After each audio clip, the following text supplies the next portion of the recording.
Convido você a abrir a sua Bíblia comigo no livro de 1 Pedro, nesta carta, nesta epístola de Pedro, a primeira epístola de Pedro, no capítulo 2. Quero ler com você nesta noite os versos de 11 a 17. Primeira carta de Pedro, capítulo 2, os versos de 11 a 17.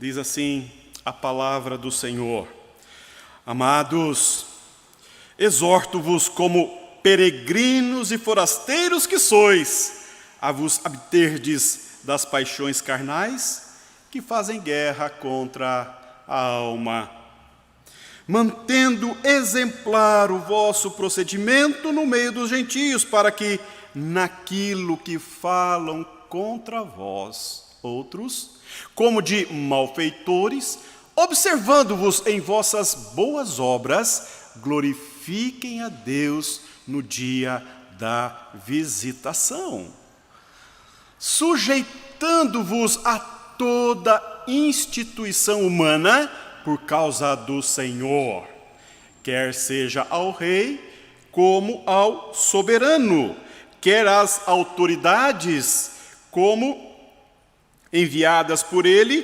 tanto para castigo dos malfeitores, como para louvor dos que praticam o bem.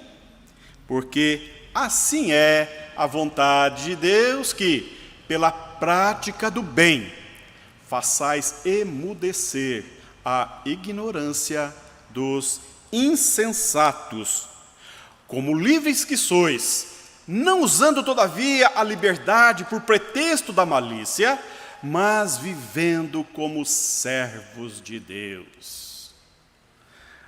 Tratai todos com honra, amai aos irmãos, temei a Deus, honrai o Rei. Vamos orar? Bendito Deus e eterno Pai, que momento oportuno o Senhor nos concede nessa noite, ó Deus, uma vez mais, nesse tempo tão aprazível, tão agradável, com parte do Teu rebanho aqui entre nós e outros irmãos e irmãs que nos acompanham através das nossas transmissões. Ó Deus, quando a Tua palavra foi lida e está aberta, louvado seja o Teu nome pela santa palavra.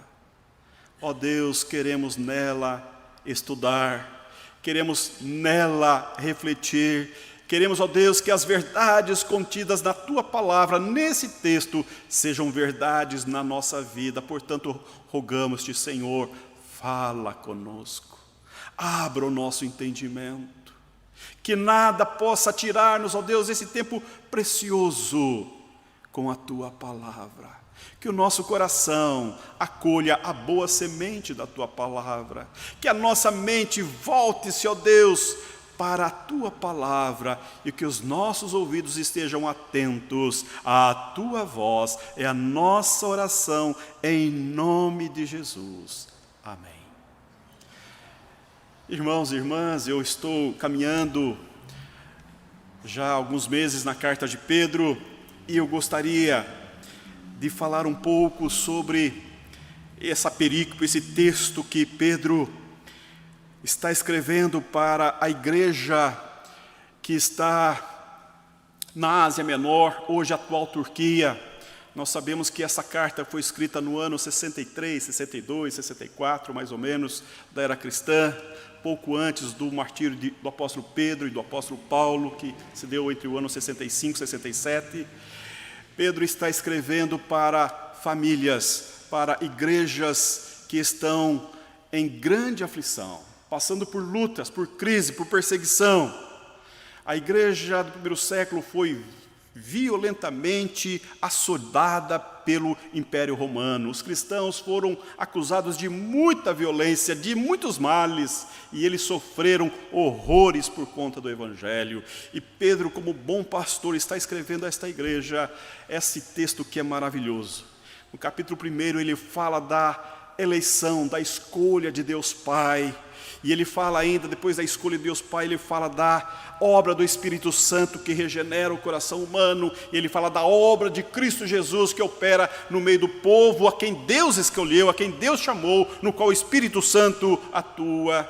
E ele vai falar então, depois dos desdobramentos dessa nova realidade do povo de Deus, viver pela fé em Cristo Jesus. E ele fala de como devemos viver nesse novo relacionamento com Deus, reconciliados em Cristo. Depois ele fala também sobre a realidade do amor cristão, como nós devemos viver as práticas, a nossa convivência fraternal em mútuo amor. No capítulo 2, ele fala da realidade da igreja como um edifício, como casa espiritual, sendo Cristo Jesus a pedra, o fundamento que dá sustentabilidade para o corpo de Cristo, para a igreja, para o povo de Deus. E agora ele vai mudar um pouco a sua fala, ele deixa de falar sobre os atos de Deus no meio do povo, e ele fala agora como que esse povo de Deus deve viver numa sociedade pagã. Como então esse povo redimido, esse povo tratado pela Trindade augusta e excelsa, que vive uma relação profunda de amor, como esse povo deve portar-se no mundo sem Deus? E eles estão, e o contexto desses cristãos é um contexto de crise, é um contexto de muita violência, de muita dor e profunda crise. Nesse texto, nós temos 3 temas, pelo menos, que nos chama a atenção, porque esse texto ele fala de autoridade e de submissão, ele fala acerca do bem e do mal, e ele fala também da liberdade e da escravidão. E o apóstolo Pedro, escrevendo a esta igreja, ele fala sobre o estilo de vida, como os cristãos devem viver, a vida exemplar dos cristãos em meio ao povo pagão. Há várias formas de nós abordarmos esse texto, mas eu estou pensando nessa noite, nessa semana, estava considerando esse tempo de pandemia, esse tempo tão agudo que nós estamos enfrentando, em que nós estamos vendo pessoas tão próximas a nós, passando por esse vírus, por essa doença, muitas famílias sendo acometidas e os nossos hospitais superlotados, muitas mortes ocorrendo, e juntamente com essa crise, essa pandemia, com essa crise da saúde pública, temos também outras crises, a crise financeira, é desemprego, é gente perdendo os seus negócios, é gente lidando com prejuízos, com dores, e há também uma instabilidade política, uma politização, uma polarização das temáticas que estão tomando conta da nossa agenda aqui no Brasil. E eu gostaria então de trazer uma compreensão desse texto, olhando para uma ação de Deus que perpassa toda a realidade bíblica. Eu gostaria de convidar você a olhar essas orientações do apóstolo Pedro, que aqui ele chama ao povo de Deus a viver uma vida reta, uma vida digna, uma vida justa diante de uma cultura sem Deus, e ele vai tratar acerca da providência divina. O apóstolo Pedro está em mente, embora ele não menciona isso de forma clara no texto, mas nas entrelinhas desse texto, nas suas orientações, nas suas diretrizes, no modo como ele conduz a sua fala, o seu texto, conforme ele vai desencadeando as suas ideias para cuidar do povo, para cuidar daquelas igrejas, para orientar aquelas famílias, ele está falando sobre a providência divina. Ele está falando de um Deus que é o Deus de toda a providência. E a providência divina está calcada na pessoa de Deus, porque a pessoa de Deus, o Deus que cremos, o Deus bíblico, é o Deus que é soberano, que age soberanamente, que Ele não apenas criou todas as coisas, mas Ele controla, Ele age e Ele conduz todos os processos históricos. É nisso que nós cremos. Nós cremos que o Deus bíblico é o Deus não apenas criador, não é apenas o Deus que formou, que criou e que deu corda no mundo e deixou o mundo tocar por si mesmo. Não se trata disso. O que nós cremos que o Deus que a Bíblia nos apresenta, de Gênesis a Apocalipse, é o Deus criador, mas é o Deus sustentador, é o Deus governador, é o Deus que move a história. Ele é o Deus que se revela, é o Deus que se faz conhecido, é o Deus que se mostra, é o Deus que tem vontade, é o Deus que é santo, é o Deus que é justo, é o Deus que é onisciente, Ele é onipresente. E claro que para muitas pessoas, especialmente aos que não creem, falar de um Deus onisciente causa muito espanto e um terror, na verdade, porque hoje nós privamos, não é? Nós cuidamos da nossa privacidade.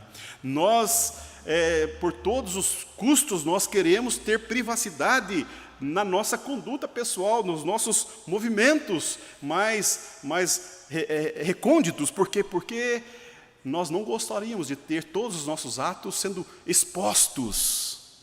Mas, na verdade, a Bíblia diz que Deus vê todas as coisas. Ele está em todos os lugares. Ele está em todas as circunstâncias da vida.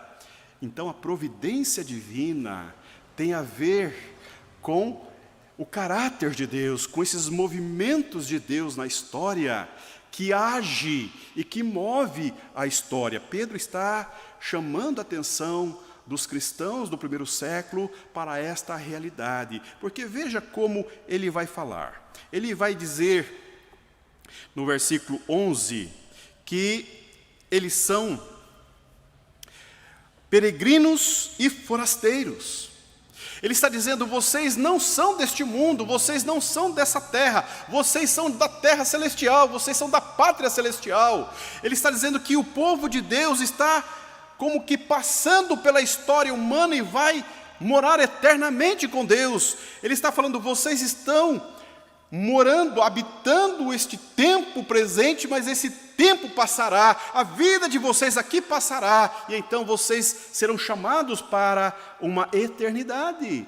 E então, como peregrinos e forasteiros, vivei de modo digno, vivei de modo que exalta o nome do Senhor. É o que ele está dizendo. E ele fala que absterdes das paixões carnais que fazem guerra contra a alma, mantendo exemplar o vosso procedimento no meio dos gentios. Eu já preguei sobre esses 2 primeiros versículos, estou apenas dando uma passada rápida neles, porque na verdade é no versículo 13 que ele vai desenvolver muito mais propriamente essa doutrina da provisão, do Deus da provisão. Veja, ele vai dizer no versículo 13, sujeitai-vos a toda instituição humana por causa do Senhor. Versículo 13 e 14. Quer seja ao rei como soberano, quer às autoridades como enviadas por ele, tanto para castigo dos malfeitores, como para louvor dos que praticam o bem.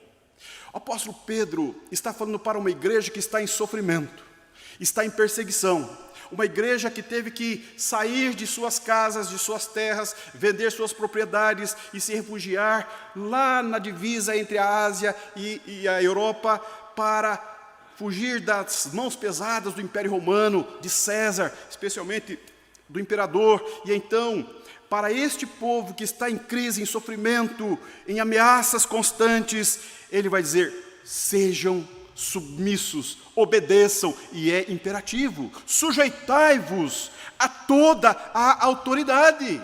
Aqui há uma premissa, aqui há uma verdade que não soa bem aos nossos olhos nesse tempo.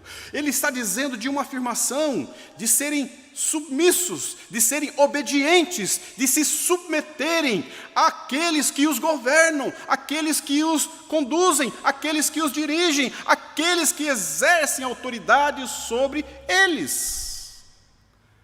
Por quê? Pedro vai dizer, porque a autoridade foi enviada por Deus. Porque é de Deus que é dada toda a autoridade. Quando Calvino escreve um comentário sobre esse texto. Ele vai dizer que essas autoridades, elas são provenientes do próprio Deus. É Deus quem dá autoridade no mundo para que sejam governadores e exerçam autoridade sobre as nações, sobre o povo. Esta ideia, esse preceito, esse conceito de autoridade está implícita no caráter de Deus. Porque de Deus emana toda autoridade. Não há autoridade que não seja de Deus, que seja somente humana. Veja o que Paulo vai dizer em Romanos, capítulo 13, os versos de 1 a 4. Todo homem esteja sujeito às autoridades superiores, porque não há autoridade que não proceda de Deus, e as autoridades que existem foram por ele instituídas, de modo que aquele que se opõe à autoridade resiste à ordenação de Deus, e os que resistem trarão sobre si mesmo condenação, porque os magistrados não são para temor quando se faz o bem, e sim quando se faz o mal. Queres tu não temer a autoridade? Faze o bem e terás louvor dela, visto que a autoridade é ministro de Deus para teu bem. Entretanto, se fizeres o mal, teme, porque não é sem motivo que ela traz a espada, pois é ministro de Deus, vingador para castigar o que pratica o mal. Calvino vai dizer que toda a autoridade é uma ordenação divina. E veja bem, percebam a palavra dura do apóstolo Pedro. Ele não está falando para uma igreja que está numa calmaria. Pelo contrário, ele está falando para cristãos que estão sendo perseguidos pelo Império Romano. O próprio imperador está dando ordens para maltratá-los, para irem contra eles.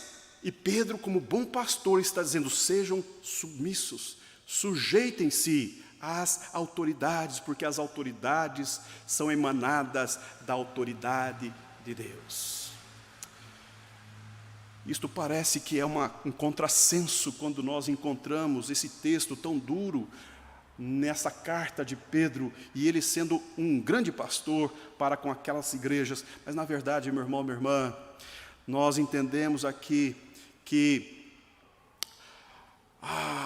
o modo pelo qual Deus age em toda a natureza humana é através da sua graça. A graça comum e a graça especial. E nós entendemos que se não houvesse leis justas, se não houvesse legisladores, se não houvesse autoridades, se não houvesse juízes, o que seria da humanidade? O que seria? Que tipo de humanidade nós teríamos se não houvesse ordenamentos, ordens, os códigos legais? Tudo isso seria o caos. O caos imperaria. O modo pelo qual Deus ainda mantém certa ordem, mantém certa firmeza nos processos históricos, porque Ele mesmo oferece às autoridades para que, de algum modo, haja alguma justeza, algum equilíbrio, alguma ordem na humanidade.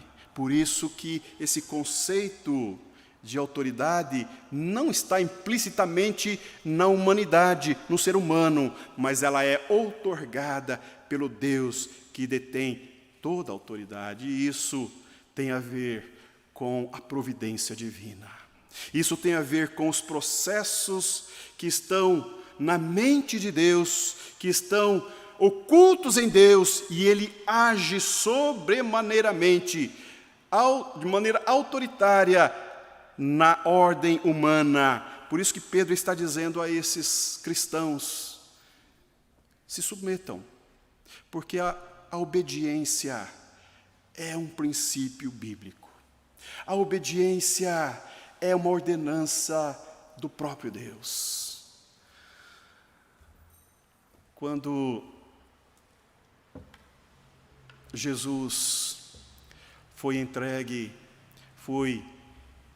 aos romanos, lá no Getsemane, e Pedro arvorou-se contra um soldado, o próprio Jesus o interpelou e não lhe permitiu interferir naquele processo, porque era a providência divina.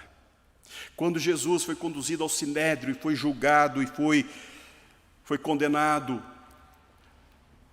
ele foi por providência divina.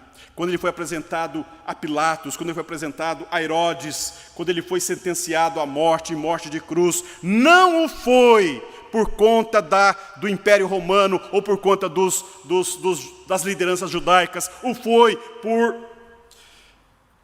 autoridade divina, foi porque a soberana vontade de Deus está conduzindo os processos históricos daquele momento. Os discípulos ficaram acuados, acovardados, amedrontados, perdidos, desorientados, desconexos, sem compreender os movimentos de Deus na história, mas Deus estava agindo sobremaneiramente com seu modus de revelar os movimentos da sua autoridade e revelar o amor descomensurado na cruz de Cristo. Jesus foi oferecido naquela cruz, não foi porque os romanos o colocaram na cruz, não foi porque a religião judaica o colocou naquela cruz, ele foi para aquela cruz porque a providência divina mirou aqueles e a estes, a eles e a nós, porque pela providência divina, Jesus foi à cruz, e ele foi ao sepulcro, e ele foi ressuscitado do sepulcro pela providência divina. Meu irmão, minha irmã, quando Paulo vai dizer em Romanos capítulo 8, que todas as coisas cooperam para o bem daqueles que amam a Deus, daqueles que são chamados segundo o seu propósito, está claro que Deus está agindo de modo, muitas vezes para nós, enigmático, muitas vezes para nós, indecifrável, incompreensível, mas de modo claro, objetivo, definido, de acordo com a sua economia, porque Deus é livre na sua vontade, porque Deus age sobremaneiramente, sobrenaturalmente, e Ele age através das autoridades e age a partir da igreja, ele age quando e como ele quer. Paulo vai dizer em Romanos capítulo 11, quando ele está pensando acerca da mente de Deus, ele fala: ó profundidade da riqueza, tanto da sabedoria como do conhecimento de Deus. Quão insondáveis são os seus juízos e quão inescrutáveis os seus caminhos. Quem, pois, conheceu a mente do Senhor? Ou quem foi o seu conselheiro? Ou quem primeiro deu a ele para que lhe venha a ser restituído? Porque dele e por meio dele e para ele são todas as coisas. A ele, pois, a glória eternamente. Esta semana eu fui acompanhar 2 famílias em velório, e 2 famílias em velório não são aqui da igreja, de outros relacionamentos, e é uma coisa muito difícil que nós estamos vendo nesse tempo, é a incredulidade. É a incredulidade que está pairando na mente dessa cultura nesses tempos de pandemia. Eu acho que poucas pessoas estão mantendo de fato aquele cuidado, aquele zelo de manter-se firme na palavra do Senhor. Mas muitos estão orando. Como poucas vezes eu vi pessoas pedindo oração e orando, aprendendo a orar. Mas muitas pessoas de modo infantil, sem compreender, sem entender, diante da crise, diante da angústia, diante do desespero, diante da dor, diante do risco iminente de morte, as pessoas estão revelando a sua carência, a sua debilidade, a sua necessidade, mas também a sua incredulidade. Por quê? Porque ou fiaram-se na medicina, ou fiaram-se em algumas orientações não médicas, ou fiaram-se nos seus cuidados pessoais, e então foram acometidas, ou familiares foram acometidos, e passam um grande aperto nesses tempos de pandemia. E nessas 2 famílias eu pude observar, enquanto eu estava fazendo as minhas orações com a família, eu vi um cinismo da incredulidade pairando no rosto de muitas pessoas. Por quê? Porque oraram para que houvesse cura, para que houvesse restabelecimento da saúde, para que houvesse uma manifestação poderosa de Deus, para tirar da maca, tirar da UTI, tirar daquela condição já sôfrega. E Deus não respondeu. E então, olhando para aquelas pessoas, eu via claramente que eles estão dizendo, eu sabia que Deus não ia agir. E muitas pessoas estão, nesse tempo de pandemia, curtindo uma crise da incredulidade. E nesse tempo eu gosto de pensar numa frase que eu ouvi dizendo, se Deus cura, Ele é Deus. Se Deus não cura, Ele é Deus. Se Deus age, Ele é Deus. Se Deus não age, Ele é Deus. Se Deus salva, Ele é Deus. Se Deus não salva, Ele é Deus, porque Deus é Deus. E a fé cristã está posta no Deus que pode todas as coisas, inclusive não atender às nossas orações, inclusive promover a glória eterna àqueles que são dele, porque Ele pode todas as coisas. Ele é livre, a sua vontade é soberana, ela atua como, onde Ele quer, ao modo que Ele está encaminhando.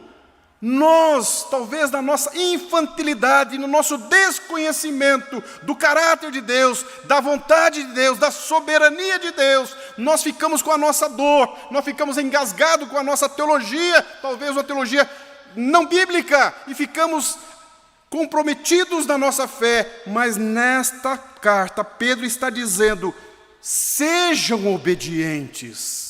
Não firam um preceito que está estabelecido pelo próprio Deus. Não confrontem, não vão fazer movimentos que não estão propostos a vocês, porque o povo de Deus é o povo que obedece aos preceitos da palavra de Deus. E junto a essa pandemia, a essa incredulidade, nós estamos vendo uma polarização da política. E proposições de cristãos, de crentes, aguçando, instigando, provocando os da esquerda, instigando os da direita instigando da esquerda, como se a nossa situação dependesse apenas da política, da economia ou da pandemia. Meu irmão, minha irmã, Pedro está dizendo a esses cristãos que estão em crise, que estão em risco de morte, em risco de vida, e muitos deles foram colocados na cova dos leões, outros tantos foram atiçados como fogueira lá em Roma. Ele está dizendo, obedeçam ao rei, obedeçam às instituições que elas foram ordenadas pelo próprio Deus. Quando eu fico pensando nesta carta e olhando para o olhar do apóstolo Pedro, ele está dizendo, meu irmão, toca a sua vida, viva a sua vida com humildade, mas na segurança da fé. Na segurança da fé. Se você não compreende os movimentos históricos, se você não compreende por que as crises se estabeleceu, por que a doença está presente, por que as questões que envolvem a sua família, que envolvem o seu lar, que envolvem a sua condição de existência, é uma excelente oportunidade para você começar a questionar e envolver-se com a pessoa de Deus através da palavra de Deus revelada. A história de Jó nos dá conta exatamente do que eu estou dizendo. Jó era um homem temente a Deus, era um homem reto, era um homem íntegro, era um homem justo, era um homem que cumpria seus preceitos e seus ritos religiosos por si, pelos filhos já casados, pelos netos. Era um homem de Deus, era um homem santo, um homem reto, um homem justo, o homem mais santo da sua geração. Mas Deus permitiu que o mal assolasse a sua vida, assolasse a sua família. Deus permitiu que ele perdesse a sua lavoura, perdesse a sua colheita, perdesse os seus animais, perdesse os seus filhos. Deus permitiu que o mal envolvesse a vida desse homem e ainda tomasse a sua saúde. Deus permitiu que o mal acometesse não apenas a família, mas a própria saúde desse homem. E a mulher vai dizer, homem, ainda temes a Deus? E ele vai responder: mulher, falas como qualquer doida. E diz a Bíblia: em tudo Jó não pecou. Jó não foi perguntar para os que entendem de agrotóxico, por que não havia um agrotóxico que combatia aqueles animais que comeram a sua lavoura. Ele não foi perguntar para o governo por que não colocaram proteção na sua colheita. Ele não foi perguntar por que abateu sobre a sua família tamanha tragédia, os seus vizinhos não viram. Mas ele entrou numa relação profunda com Deus. Ele entrou na imensidão do ser de Deus. E ele mergulhou o seu coração, a sua mente, a sua vida. E ele gastou tempo, e ele investiu a sua vida. E ele investiu o seu coração, a sua mente, a sua alma para perscrutar a mente de Deus, porque ele queria compreender a partir de Deus, ver com os olhos de Deus a sua própria realidade. Eu penso que nesses tempos, meu irmão, de crise, de dor, de perdas, de choro, de pranto, de instabilidade, de insegurança, é o tempo oportuno para você instigar a sua mente e ir para a palavra de Deus. É tempo oportuno para você colocar o seu coração no Deus da sua fé, no Deus da sua vida, no Deus da sua alma, no Deus que te trouxe até aqui. É o tempo oportuno para você deixar de ouvir vozes do diabo, vozes do mundo, vozes de tantas pessoas, e ouvir a voz doce do Espírito Santo de Deus na tua alma, no teu coração. É hora de você fazer valer, vigorar, fortalecer, nutrir a fé no teu peito, no teu coração, na tua alma, para que você se mantenha íntegro, íntegra, santa, santo, reto, justo. É isso que Pedro quer, que aquela igreja enfrente aquelas questões tão difíceis, crendo que Deus está no controle das circunstâncias tão agudas, tão inóspitas, tão difíceis que aquela igreja está enfrentando. E ele vai dizer mais. Veja no versículo 15 do capítulo 2. Porque assim é a vontade de Deus, que pela prática do bem façais emudecer a ignorância dos sensatos. Pedro está dizendo, está dando um sábio conselho àquela igreja. Ele está dizendo: é vontade de Deus que pela prática do bem, pela prática do bem. E ele acabou de dizer no versículo anterior que as autoridades estão lá para valorizar aqueles que praticam o bem e punir aqueles que praticam o mal. A grande questão para o cristão é não lidar com o mal. O grande desafio para o cristão é não ser tomado, tragado, envolvido pelo mal. É não permitir que a sua vida, que a sua mente, que o seu coração, que a sua alma seja abocanhada, envolvida, tragada pelo mal.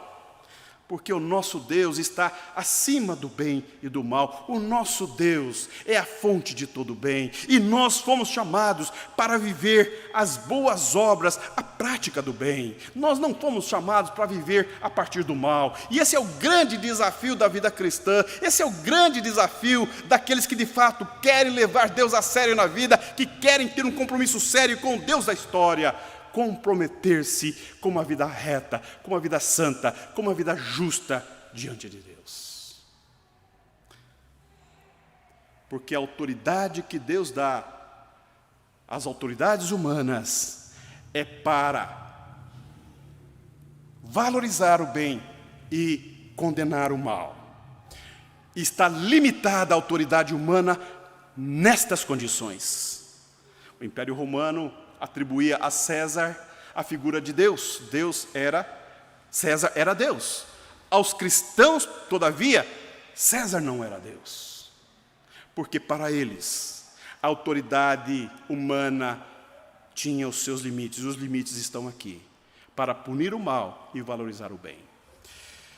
E aí, Pedro está dizendo que na prática do bem, aqueles que afrontam, aqueles que denigrem, aqueles que agridem o Evangelho, aqueles que agridem os cristãos, possam ver na sua prática do bem aquilo que Deus quer revelar. É essa a ideia. Pela vontade de Deus, pela prática do bem, façais emudecer, calar, fazer calar os ignorantes e as suas insensatez. E o versículo 6, como livres que sois, não usando todavia a liberdade por pretexto de malícia, mas vivendo como servos de Deus. Ô meu irmão, ô minha irmã, a grande expressão do Evangelho é que Deus nos libertou. Deus nos libertou do império das trevas e nos transportou para o reino do Filho do seu amor.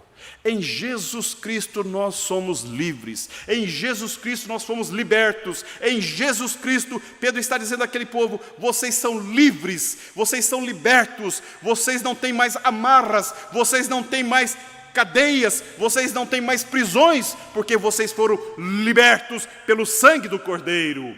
E esta liberdade não é liberdade para viver licenciosamente, não é para viver como vocês pretendem viver, mas é para viver como escravos de Deus. Lutero tem um livro bastante interessante, um livreto na verdade, e o livreto dele de 1540, 46, Nascido Escravo, em que ele fala exatamente dessa realidade. Somos livres do mundo, livres do pecado, livres do mal, mas escravos de Jesus Cristo.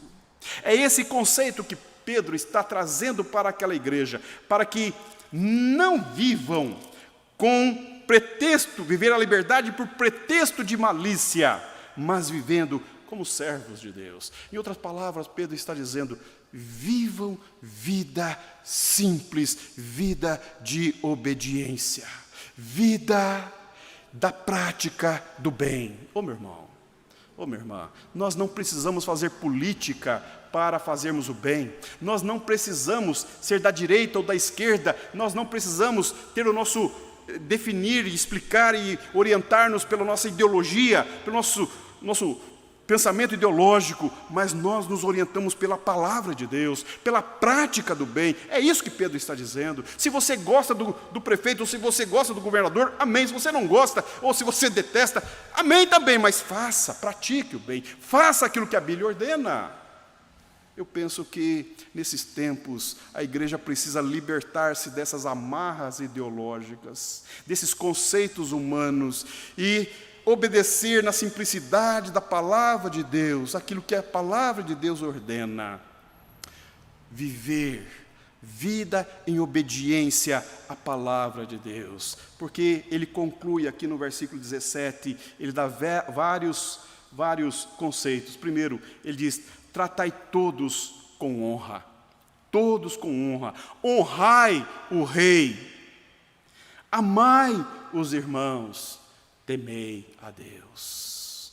Essa expressão, temei a Deus, Pedro está dizendo, acima de qualquer coisa, acima de tudo, temam a Deus. E temer a Deus é mais do que honrar a Deus. Temer a Deus é amar a Deus, é envolver-se com o caráter de Deus, é buscar uma vida que, de fato, se enraize na palavra de Deus, nos valores e princípios da palavra de Deus que emana do seu caráter, é viver uma vida a partir da vontade de Deus. Temer a Deus é, sobretudo, obedecer a palavra que emana desse Deus. E isto, meu irmão, minha irmã, é simples, é muito simples. E por ser simples, exige, obviamente, de todos nós, um certo esforço, porque somos por demais pessoas complicadas. Eu quero concluir a minha fala nessa noite, ajudando você a entender um pouco o que eu quero dizer, olhando para o Salmo 37. O Salmo 37, salmo atribuído ao rei Davi, eu quero ler aqui até o versículo 7. E ele começa dizendo no Salmo 37, não te indignes por causa dos malfeitores. A indignidade humana é um subproduto da ira. A indignação é um arroubo do coração que é tomado de ira, e a ira humana é encharcada de mal. Então a orientação é, não te indignes por causa dos malfeitores, nem tenhas inveja dos que praticam a iniquidade, porque eles dentro em breve definharão como a relva verde e murcharão como a erva verde. Confia no Senhor e faz o bem. Habita na terra e alimenta-te da verdade. Agrada-te do Senhor e Ele satisfará os desejos do teu coração. Entrega o teu caminho ao Senhor. Confia nele e o mais Ele fará. Fará sobressair a tua justiça como a luz e o teu direito como o sol ao meio-dia. Descansa no Senhor e espera nele. Não te irrites por causa do homem que prospera em seu caminho, por causa do que leva a cabo os seus maus desígnios. Que Deus te abençoe. Que Deus me abençoe. Que Deus nos abençoe, que esta orientação do apóstolo Pedro àquela igreja seja também uma orientação que você possa aplicar na tua vida, aplicar na sua alma, aplicar no seu coração, trazer para a sua mente, para lembrar-se de viver vida em obediência à palavra de Deus, e a confiar na providência divina, de que Deus conhece o seu coração, que Deus conhece a sua alma, que Deus conhece a sua mente, que Deus está no controle da sua história. Que Deus te abençoe. Eu quero convidar você a colocar-se em pé para encerrarmos o nosso culto cantando esta bela